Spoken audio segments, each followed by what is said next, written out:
Les tentes des exposants et les Magic Mirrors sont tous de retour au Parc du Cours. Début ce jeudi à Épinal du 20e Festival des mondes imaginaires, les Imaginales.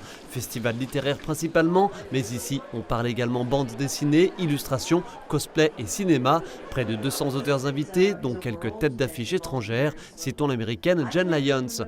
Des auteurs avec qui échanger notamment dans la bulle du livre. Véritable local de l'étape, la Vosgienne Laetitia Renders se devait d'être là pour la 4e aventure de Nora, récit mêlant thriller policier et rite gaulois. Nora est commandante de police à la brigade criminelle de Paris, elle a déjà fait 3 enquêtes et pour la 4e, elle est envoyée dans les Vosges pour enquêter sur un rite sacrificiel qui se déroule dans Oudonon, au Cuveau, et donc elle est sur la quête d'un psychopathe.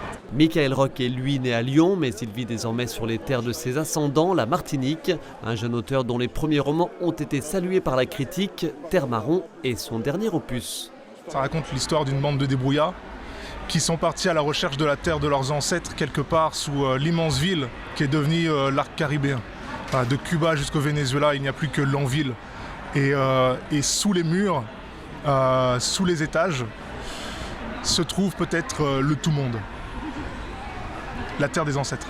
L'histoire donc empreinte de science-fiction, d'un mieux vivre ensemble. Terre Marron est un récit emblématique du thème de cette 20e édition, l'afrofuturisme, courant littéraire au cœur duquel se situe l'Afrique et ses populations noires.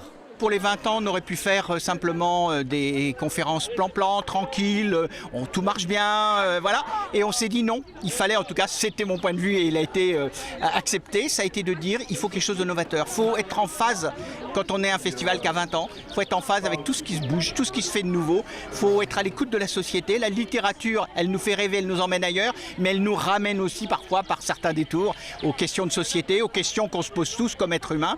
Et les écrivains, évidemment, en particulier dans l'imaginaire, sont des écrivains totalement en phase avec la société.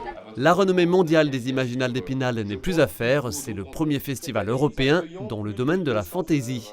C'est 45 000 personnes qui vont venir ici pendant 4 journées.